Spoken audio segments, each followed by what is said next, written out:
Hello guys, welcome back to this channel. In today's video, I'm going to show you how you can record screen on Samsung Galaxy A25. Okay, let's get into it guys. Here I have opened my Samsung Galaxy phone, and before we start the recording, I'm going to show you how we can set the recording on our setting. So first of all, I'm going to open up my settings application on my Samsung Galaxy phone, and then I'm going to go to the advanced setting. You can scroll down until you find the advanced settings or advanced features.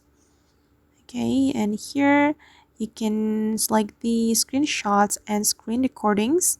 Then you will be able to set the screen recording right here. You can select the record sound. You can choose either media and microphone or just media. Then you can customize the video quality as well. You can choose high, medium, or low. And here I'm just going to use the medium one.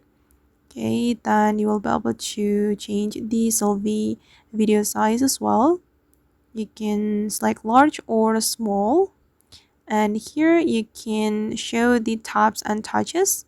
If you don't want to show it, you can disable this feature. And if you want to show your taps and touches, you just need to activate it.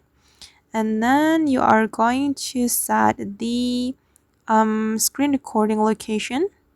You can choose this option guys, save screen recordings in, and you can choose the folder in your phone to save your screen recording video. And then I'm just going to leave it like that. Okay, and then once you're ready to start the recording, you can go to your quick setting panel. Okay, after you're done setting the screen recording, you can go to the quick setting panel and simply click on screen recorder. Okay, I'm going to tap on that, and I'm going to select media and microphone, and I'm going to click on start recording. Okay, and then if this icon hasn't appeared on your quick setting panel, you can click on this pencil icon, and then you have to add the screen recorder to the quick setting panel. Just click on edit and then add screen recorder right here. Okay guys, and that's all the way to record screen on a Samsung Galaxy A25. I hope this video will be useful for you. Thank you so much for watching, and see you in the next video guys.